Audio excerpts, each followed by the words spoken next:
1984, Dragon Ball débarque dans les pages du Weekly Shonen Jump. Porté par l'imagination débordante d'Akira Toriyama, le manga impose un nouveau standard. Des héros capables de pulvériser des montagnes, puis des planètes entières. Arc après arc, les limites explosent et Goku devient le symbole d'une puissance sans cesse croissante, une véritable icône dans le monde de la patate manouche. Puis en 1999, un nouveau challenger fait son entrée, Naruto, signé Masashi Kishimoto. Avec son univers riche, son système de chakra à la fois difficile et technique, des jutsu de plus en plus complexes et ses combats stratégiques, la série apporte une autre approche du shonen d'action. Immédiatement propulsé dans le Big Three aux côtés de One Piece et Bleach, Naruto se retrouve comparé à son illustre aîné Dragon Ball, considéré par beaucoup comme son papa spirituel. Dès lors, une question enflamme les discussions. Les ninjas de Konoha et les entités divines de l'univers de Naruto pourraient-ils rivaliser avec Goku, l'homme qui se dresse au sommet de la chaîne alimentaire? Certains mettent en avant la polyvalence du chakra, la diversité des techniques et la finesse tactique des ninjas. D'autres rappellent que Goku joue dans une catégorie où les échelles de puissance dépassent de loin l'imagination, réduisant des destructions de planètes à un simple standard. Depuis plus de 20 ans, les débats font rage dans les forums, les conventions et les vidéos. Comparer Naruto et Dragon Ball, c'est opposer deux visions du shonen, la puissance brute contre la technique. Et aujourd'hui encore,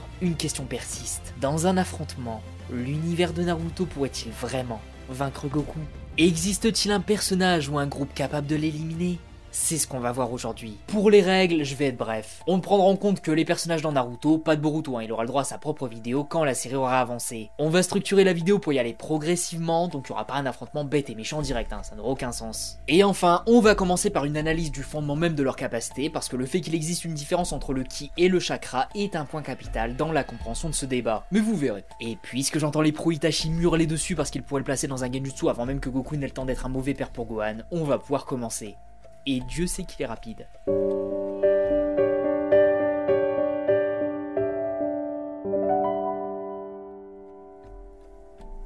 Et oui, comme dit en intro, l'un des premiers trucs à comprendre dans ce type de débat, c'est que le chakra et le ki, littéralement les deux sources d'énergie dans ces deux œuvres, sont des concepts différents. Pas différents sur la forme vu que l'un est l'équivalent de l'autre au final, mais différents dans le fond. Différents dans le fond parce que justement, les personnages de Dragon Ball ne possèdent pas de chakra et les personnages de Naruto ne possèdent pas de ki. Et à tous ceux que j'entends gueuler en mode « Oui, mais dans un débat entre deux univers, faut égaliser les concepts, donc comme le ki est l'équivalent du chakra, ça fait que ce qui est efficace contre le chakra est efficace contre le ki. C'est QFD. » Bah... non. Quand on réalise ce genre de débat, on n'égalise pas les univers. Genre, Superman, son point faible, c'est la kryptonite. Sauf que dans Naruto, la planète Krypton, elle n'existe pas, donc pour que ce soit égal, faudrait imaginer que ça existe dans Naruto? Bah non. Ça, c'est juste rajouter des règles pour avantager un des univers, là. Et ici, c'est pareil. Pourquoi transformer le ki en chakra juste pour que les jutsu de Naruto fonctionnent contre Goku? Ça n'a aucun sens. Le chakra est arrivé sur Terre quand Kaguya a mangé le fruit de l'arbre divin, qu'elle a donné naissance à des enfants nés du chakra, et qu'ensuite le Rikudo a distribué le chakra autour de lui. Les humains ont alors commencé à en avoir. Alors que le ki dans Dragon Ball est une énergie qui existe dans tous les êtres vivants de base, et indépendamment de leur humanité. Ils sont dans les humains les plus faibles comme les plus forts, mais également dans les plantes, dans les animaux, dans les organismes vivants, etc. Y a pas un être vivant qui est exclu de ce principe. Donc le chakra vient d'un concept, le ki est intrinsèquement lié au vivant. En plus, on sait que le chakra, c'est la fusion entre l'énergie spirituelle et l'énergie physique, là où dans Dragon Ball, c'est la fusion entre l'énergie, le courage et l'esprit. Ça vient de Toriyama lui-même. Et même si ça vous fait sourire en mode c'est n'importe quoi, techniquement, c'est l'auteur de son œuvre, donc le concept de ki vient de là, et c'est lui qui fixe les règles. Le ki et le chakra ne sont donc pas la même chose sur cet aspect non plus. Et puis même sur l'utilisation, le chakra permet de créer des techniques élémentaires, des illusions, des trucs extrêmement particuliers, là où le ki est un modelage bête et méchant de la puissance du personnage. Donc ouais, ce sont deux choses différentes, et c'est normal d'ailleurs, ça vient de deux œuvres qui n'ont pas été pensées pareilles. Sauf que du coup, vu qu'on sait maintenant que les deux concepts ne sont pas les mêmes et qu'ils ne seront pas arbitrairement égalisés pour le plaisir, alors le débat va prendre une tournure assez... sympathique. J'espère que vous êtes prêts.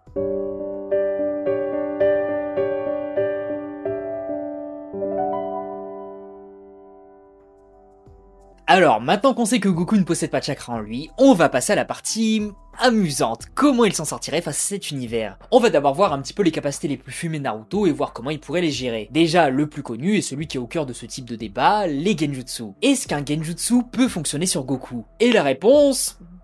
bah, vous l'avez eu juste avant. Non. Ne serait-ce que dans le fonctionnement même des genjutsu, ça peut juste pas fonctionner. Pour placer un adversaire dans un genjutsu, il faut lui perturber ses sens. Comment on fait? En utilisant notre chakra, en le faisant entrer dans l'adversaire et en perturbant le sien. Les cavités de chakra étant reliées directement à l'organisme d'une personne, le chakra du lanceur va rentrer dans le corps de la victime via son chakra et atteindre son cerveau. Le trajet, c'est pas lanceur, cerveau de la victime, hein. C'est lanceur, chakra de la victime, cerveau de la victime. Et puisque Goku ne possède pas de chakra, ni de cerveau, dans DBS, vous voyez où je veux en venir? C'est juste que ça semble impossible d'imaginer Itachi placer un caillou dans un genjutsu. Quoique, on parle d'Itachi quand même. Mais c'est pas le sujet. Ce que je veux dire, c'est que le genjutsu nécessite de perturber le chakra adverse. S'il n'y a pas de chakra à perturber, pas de genjutsu. C'est aussi simple que ça. Donc dès lors, tu retires de l'équation certaines des capacités les plus broken du manga, genre Tsukuyomi, Kotohama Tsukami, Mugen Tsukuyomi, etc. Même Izanami, qui passe par la perception plutôt que par l'essence, ne peut pas fonctionner, puisqu'on affecte le chakra. Et que Goku est un cœur aussi pur qu'un petit nénuphar transportant un petit agneau, transportant lui-même un Teletubbies dans un sac en bisounours. Rien que ça. Il y a juste aucun genjutsu, peu importe sa forme ou son espèce, qui peut l'affecter. Et ce qui est terrible, c'est que les genjutsu, c'est le gros argument en général dans ce débat, parce que soi-disant Goku n'a pas moyen de les contrer. Et en vrai, dans tous les cas, on parle d'un gars en parfaite symbiose entre son corps, son esprit et son ki, au-delà de l'imaginaire, ayant atteint un rang littéralement divin, donc ouais, il y a vraiment zéro chance selon moi. Hein. Ensuite, on aurait toutes les attaques au pouvoir destructeur, genre les jutsu élémentaires classiques, le Susanoo, les météorites, tout ce qui a pour objectif de blesser. Et ça... non.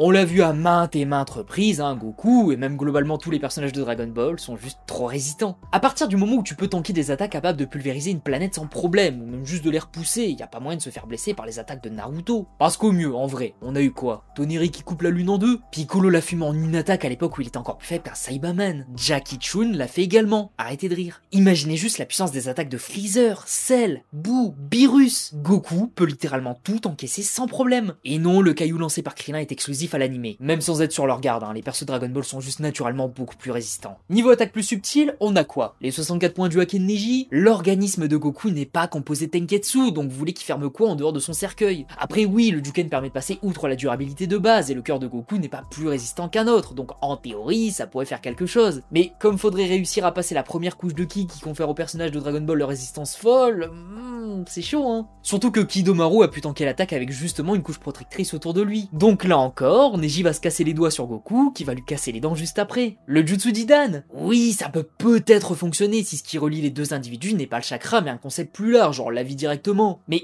on n'en reviendrait pas au même problème. Comment prendre du sang à Goku? Naruto KSM1 pouvait tanker des épées à main nue. Goku il tank des attaques qui détruisent des planètes. Même Cell il tank des attaques qui tranchent absolument tout avec son point le plus vital. Alors imaginez Goku. Il y a juste aucune chance pour qu'Idan ait quoi que ce soit pour lui voler son sang. Surtout que... Idan quoi, enfin son jutsu il est cool mais ses stats elles sont trop basses ici. Le Kamui, c'est bien le Kamui non? J'ai dit mille et une fois que ça passe outre toute durabilité ennemie donc Goku n'y fait pas exception. Bah oui mais... que ce soit avant ou après, ça n'a aucune chance de passer. Kamui peut être esquivé par de la vitesse pure, genre on se déplace suffisamment vite pour échapper au regard de l'adversaire. Gotenk peut faire ça. Il est capable de faire plusieurs fois le tour de la Terre tellement vite que son faisceau lumineux est toujours visible. Pour laisser une trace de la sorte, faut vraiment que ce soit quasiment instantané, genre même pas un dixième de seconde. Et lui, il l'a fait plusieurs fois. Donc réussir à suivre du regard ce genre de personnage, c'est tendu, d'autant plus que Goku est largement plus rapide que lui. Donc pour la version Kakashi, ouais, c'est chaud de le toucher, hein. Mais admettons qu'il y arrive et que Goku soit envoyé dans cette dimension scellée. C'est fini, non? Bah, pas forcément. Certes, la dimension Kamui est une dimension scellée, ça on le sait, mais ça veut dire quoi? Ça veut dire que le chakra ne peut pas passer, qu'il y a une sorte de péage qu'on ne peut pas payer. Le chakra ne passe pas, donc des jutsu comme celui de Tobirama ou de Minato ne pourraient pas fonctionner. Mais Goku, qui utilise une technique autre qu'une technique à base de chakra, est-ce que ça semble impossible à concevoir qu'il puisse s'en sortir? Ou alors le faire par force brute comme l'a fait Super Buu avec une autre dimension scellée? Parce que techniquement, Goku ne sentait pas l'énergie des autres depuis l'extérieur, et il n'existait aucun moyen de sortir non plus de cette dimension. Donc, si on en suit une logique physique, Goku, il pourrait passer à travers une dimension, et le fait qu'elle soit scellée ne signifie pas que ça va le limiter plus que ça, vu qu'un perso infiniment plus faible l'a déjà fait. Kamui serait donc très difficilement efficace contre lui, hein, sauf s'il ne se fait toucher que la tête, mais ses réflexes et sa vitesse sont juste d'un tout autre niveau que ceux de Kakashi. Je vais le répéter, Kamui, inefficace contre Goku. On l'a enfin trouvé. Et en parlant du Mangekyou Sharingan, Amaterasu, c'est une technique de flamme, et les Saiyans ne sont pas insensibles aux flammes, non? Bah, Nagato, vous en souvenez? L'entièreté des Z-Fighters sont capables de créer des ondes en mode répulsion céleste autour d'eux grâce à leur contrôle sur leur ki. Donc ouais, même si Goku se fait toucher, il va les dégager illico presto pacalu papito. Pareil pour l'acide, pareil pour la lave, pareil pour tout ce qui va fonctionner sur le même principe. Dans le film Broly, ils se battent dans la lave comme si c'était de la flotte, alors bon, vous voulez quoi de plus? Un pouvoir du Rinnegan? Les clones Limbo de Madara par exemple. Oui, potentiellement, Goku ne peut pas les sentir vu qu'il n'existe pas sur le même plan que lui. Mais avec son entraînement pour maîtriser l'ultra instinct, en vrai, est-ce que ça pourrait passer? Et encore que même s'il ne les sent pas, qu'est-ce qui l'empêche de rusher Madara et de le désintégrer? Surtout qu'en vrai, même s'il le touche, il va faire quoi à Goku? Il est juste trop résistant. Madara, il a juste pas la force de frappe pour le vaincre, hein, même s'il balance 150 météorites depuis les limbes. J'espère que vous en êtes conscient. Ah là, c'est vraiment tendu pour le Naruverse. Parce qu'il y a quoi? L'étouffer avec du sable ou de l'eau? Ces deux éléments peuvent se faire contrer par la force brute, on l'a déjà vu. Et Goku, il a pas la force brute. C'est la force brute. Le restreindre, c'est pas possible, pas à leur niveau. Et le restreindre de toutes les façons, hein, genre même avec la technique de manipulation d'esprit des Yamanaka. Ino n'a pas réussi à manipuler complètement Sakura à cause de son manque de chakra et de la volonté de son adversaire. Imaginez avec Goku dont l'énergie serait suffisante pour broyer un système solaire en éternuant de travers. Donc bon, vous l'aurez compris, certaines des capacités les plus cheatées du Naruverse n'ont juste aucune chance de passer contre Goku de par le fondement même de qui est Goku. Un personnage aux stats impossible à mesurer et qui ne possède pas de chakra. Le fait qu'il n'en possède pas l'immunise à énormément de jutsu et le fait qu'il soit aussi fort physiquement, ça le rend quasi intuable. Oui, quasiment. Parce qu'après pas mal de recherches, j'ai trouvé quelques jutsu qui pourraient techniquement l'éliminer. On voit ça tout de suite.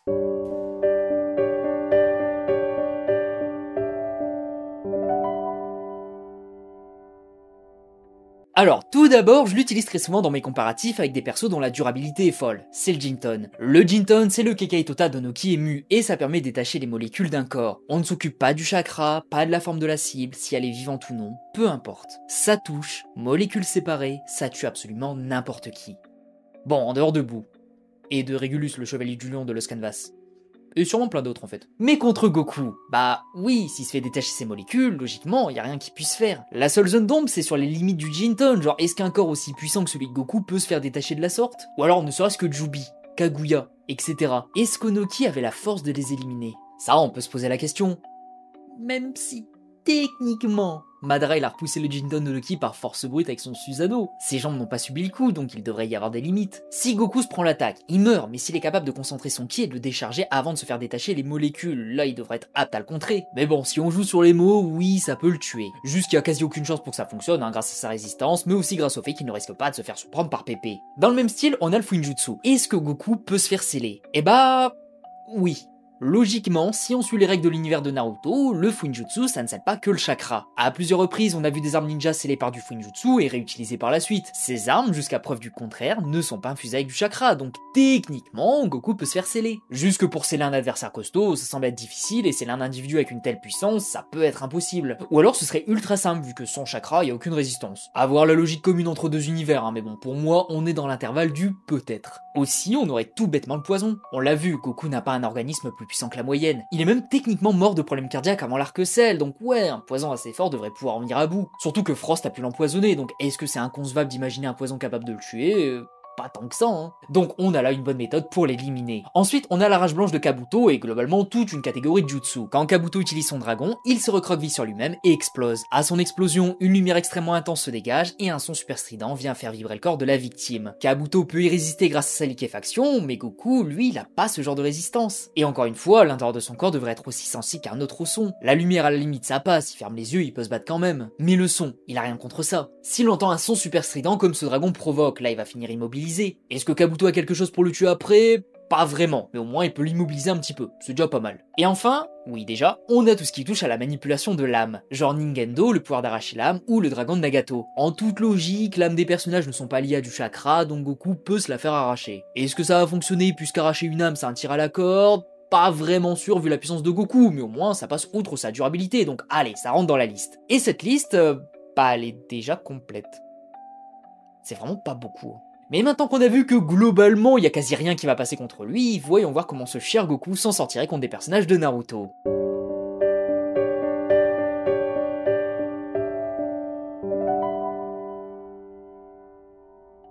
Déjà, on va dire les termes. Il y a absolument personne dans l'univers de Naruto qui prend Goku en 1v1. Personne. Il y a vraiment une absence complète et absolue de difficulté. Genre, il va beaucoup trop vite, à une vitesse complètement démesurée par rapport au standard de Naruto. Si Madara peut attaquer à la vitesse de la lumière, c'est vraiment rien pour l'univers de Dragon Ball. Tout le monde devrait en être capable. Juste, Jackie Chun, il envoie un Kamehameha et la lune explose. Il faut 1,28 secondes pour que la lumière fasse le déplacement. Jackie Chun l'a directement détruite. Et même si on se dit que c'est le format qui veut ça, là on parle de Jackie Chun du tout début de Dragon Ball. Les vitesses ont grandi de manière exponentielle, arc après arc. Je rappelle encore une fois que Gotenks a fait plein de fois le tour de la Terre avant que la lumière derrière lui ne s'éteigne. Donc ouais, pour les lancer ou les esquiver, Goku il est juste trop au-dessus de l'univers de Naruto. Pareil pour la force de frappe. Toriyama a indiqué qu'il fallait environ 10 000 unités pour détruire une planète. C'est à peu de choses près ce qu'avait Vegeta de l'arc Saiyan, donc au tout début de DBZ. Freezer deuxième forme est à 1 million d'unités. 100 fois au-dessus. Freezer deuxième forme. Imaginez forme finale. Imaginez le Super Saiyan. Imaginez Cell, Boo, Goku Super Saiyan God, Goku Super Saiyan Blue, etc. C'est juste devenu démesuré. Donc peu importe l'attaque, il va one-shotter absolument tout le monde. Même Idan qui est immortel, il va se faire désintégrer au niveau moléculaire par un mini Kikoa de Goku, c'est sûr. Aucune attaque physique ne va le blesser, il est immunisé contre tout, et même avec les jutsu qui peuvent passer, en 1v1, ça passe pas vraiment en fait. Alors oui, le poison il peut fonctionner, certes, mais comment tu fais pour le toucher avant qu'il ne te fume en 1 centième de seconde? Et admettons même qu'il sous-estime son adversaire ou qu'il a son ego qui le pousse à se laisser faire pour se tester, Sakura a pu dégager le nuage de poison avec un parchemin explosif. Imaginez Goku avec son ki. Le Fuinjutsu, c'est cool, mais qui a les capacités de survivre le temps de lancer cette technique? Donc c'est pareil. Et même s'il existe des ninjas plus intelligents que Goku, l'intelligence ça permet de compenser quand le niveau n'est pas trop abusé, genre Shikamaru Temari, mais dès lors que c'est trop, genre l'alliance contre Jubi, bah là y a plus rien à faire. Et Goku c'est pas Jubi. Jubi se ferait rect par Krillin, alors Goku vous avez l'idée. Ouais, non, je peux décemment pas dire que quelqu'un peut le prendre en 1v1 dans cet univers. Au mieux, t'auras 2-3 techniques un petit peu galères qui peuvent lui poser problème, mais c'est comme dans un débat classique finalement. Si Madara affronte Neji enfant, oui, il peut se faire battre s'il se prend les 64 points du Hake, mais globalement, est-ce que c'est ne serait-ce qu'envisageable? Bah non.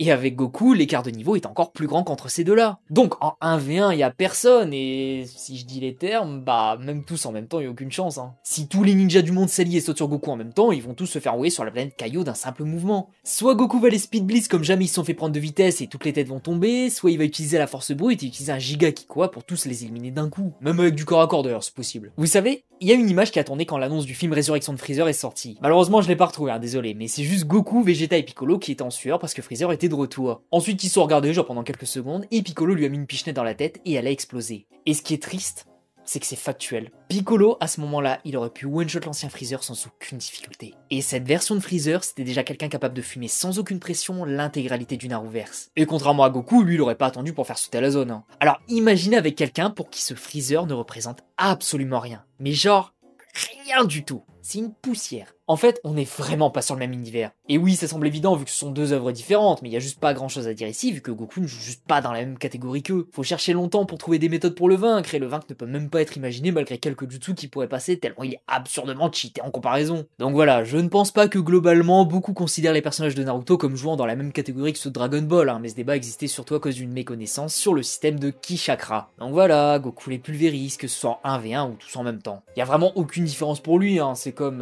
je sais pas moi, écraser un nid de fourmis, c'est pas plus difficile que d'écraser une simple fourmi. En dehors de Tenten, je suis désolé, mais vraiment, il y a personne qui résiste à Goku. Et là, je sens que je vais me faire des ennemis.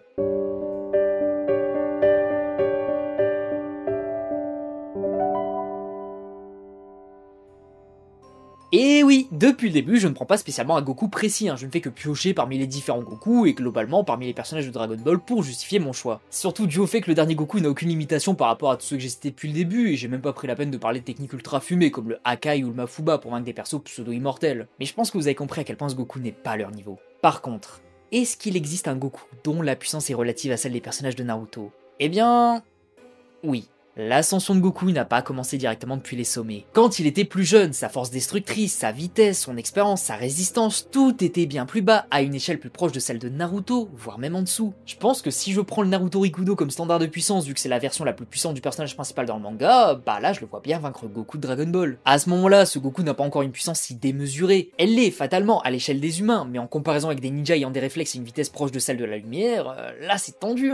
Après oui, Muten Roshi a pu détruire la lune et Goku lui est supérieur dans le domaine, donc logiquement il a une donnée de puissance que les autres n'ont pas. Mais avoir un énorme pouvoir destructeur ne va pas venir compenser son manque de compétences dans les autres domaines. Donc voilà, je pense qu'à partir de là, Naruto Rikudo a clairement moyen de vaincre tous les Goku de Dragon Ball, première partie. Sa limite, ce sera le Goku qui a affronté Raditz, vu qu'on est encore dans le même tiers de puissance approximativement, mais à partir de l'arc Saiyan, ça devient tendu. Le pouvoir destructeur de Goku, combiné à son génie naturel du combat et même globalement à ses stats surboostés par son entraînement avec Kaio, vont le placer au-dessus de tout ce que Naruto peut faire. Par contre oui, il y aura toujours des jutsu qui seront dangereux pour lui, genre Kamui, Inosuke, Jinton, Funjutsu, Poison, et ici il pourrait clairement se faire battre s'il fait face à certains adversaires, notamment Jubidara ou même Kaguya. Je pense que le dernier Goku prenable entre guillemets par l'univers de Naruto, c'est le Goku de l'arc Saiyan, et encore au tout début. Là encore il semblait assez ultra cheaté, mais pas invincible non plus. Goku de l'arc Freezer par contre c'est hors catégorie vu le gap de puissance démesuré. 180 000 unités je le rappelle, soit 180 fois le pouvoir de détruire une planète. Et niveau vitesse supérieur à Barta qui est lui-même montré comme ultra chaud dans le domaine, donc bon, voilà. Après, je vais pas faire un débat qui va durer 107 ans, hein. Goku de l'arc Saiyan est probablement le dernier qui est prenable par l'univers de Naruto, et globalement par une majorité d'univers de fiction. Au-delà, il y a très peu d'univers qui peuvent le gérer, et Naruto n'en fait absolument pas partie, hein. Ses pouvoirs sont trop spécifiques et sont surtout efficaces contre le chakra, pas contre le ki. Si une explosion nucléaire comme le cataclysme de Jubi peut sans doute éliminer un individu comme Goku de Dragon Ball, et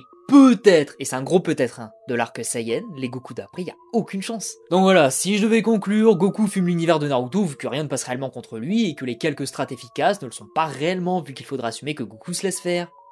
Chose qui fera pas forcément. Dès lors qu'il attaque, même avec une attaque basique genre un Kikoa ou du corps à corps, y a juste personne qui peut le stopper, donc c'est une victoire écrasante pour lui. Et je parle évidemment de Goku dès l'arc Freezer. Arc Saiyan, ça dépend, y a moyen. Genre celui qui a affronté Raditz, pas forcément sûr, celui qui a affronté Vegeta, carrément. Et sur cette belle interrogation, on va pouvoir s'arrêter là. Selon vous, quel Goku peut se faire battre par un personnage de Naruto? Ou existe-t-il une stratégie efficace pour le battre? On en discute dans les commentaires. En attendant, je vous dis à la prochaine pour une nouvelle vidéo. Des bisous les gens, prenez soin de vous. Et la prochaine fois au programme, on va repartir sur un sujet, ma foi, très particulier.